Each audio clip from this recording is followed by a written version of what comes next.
Barangay Ginebra at SMB mga bro, scripted nga ba ang kanilang series? At Calvin Abueva re-race back sa Barangay Ginebra. So tulad ng Game 1 mga bro, tinambakan na naman ng SMB ang Barangay Ginebra pero wala ngang comeback ang nangyari. Sobrang lalim talaga ng bench nitong SMB. Kahit hindi nag-start si Junmar Fajardo, nagawa pa rin tambakan ng SMB ang Barangay Ginebra. Nakadikit pa naman sila at naibaba nila hanggang 6 points ang lead ng SMB. Pero lagi ngang may sagot ang kanilang mga shooter. Na-outplay nga ni Rodney Brondial at Muala Tautuwa ang mga bigman ng Barangay Ginebra dahil sa laki ng lamang mga bro. Hindi na rin nagamit ni Coach Timcon ang kanyang mga key player noong 4th quarter para na rin makapagpahinga, lalo na itong si Scottie Thompson na may iniinda na injury. Makikita mo din yung determination ni Junmar Fajardo makatulong sa SMB mga bro. Kahit may injury, ayaw niya ngang magpahinga kaya binigyan na lang siya ng limited minutes. Sayang lang talaga mga bro dahil hindi na-take advantage ng Barangay Ginebra ang limited minutes ni Junmar Fajardo.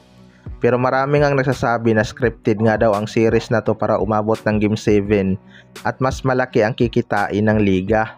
Well, no comment na nga ako dyan mga bro.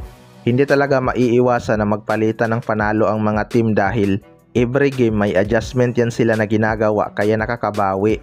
Kaya lang mag-sister team nga ang naglalaban kaya hindi talaga maiiwasan na may ganong pag-iisip ang ibang fans. Sa kabilang banda naman mga bro, Calvin Abueva re-race back sa Barangay Ginebra.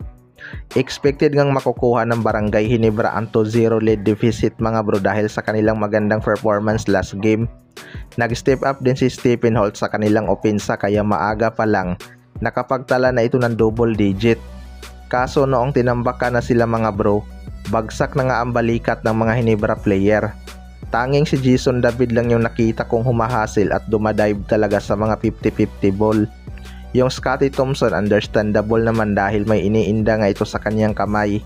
Pero yung iba mga bro ay parang tinatamad na talaga. Ayon nga sa source mga bro ay tinatarget daw ng Barangay Ginebra kunin si Calvin Abueva. Well, para sa akin mga bro, magiging big addition talaga tong si Calvin Abueva sa Barangay Ginebra. Siguradong gaganahan din tong maglaro dahil dream team niya din ang kupunan na to. Ganitong tipo ng player din talaga ang kulang sa Barangay Ginebra mga bro. Hindi man siya yung deadly sa 3 points area pero yung kanyang hustle sa loob ay malaking bagay naman. Hindi na rin ito kailangan mag-adjust ng malaki dahil sanay na to sa iba't ibang sistema. Maraming team na kasi ang kanyang nalaruan sa ating liga.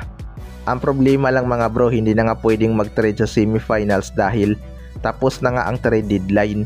Kung malipat man to sa Barangay Ginebra baka next season na mga bro. Maganda nga to pantapat nila kay RHJ.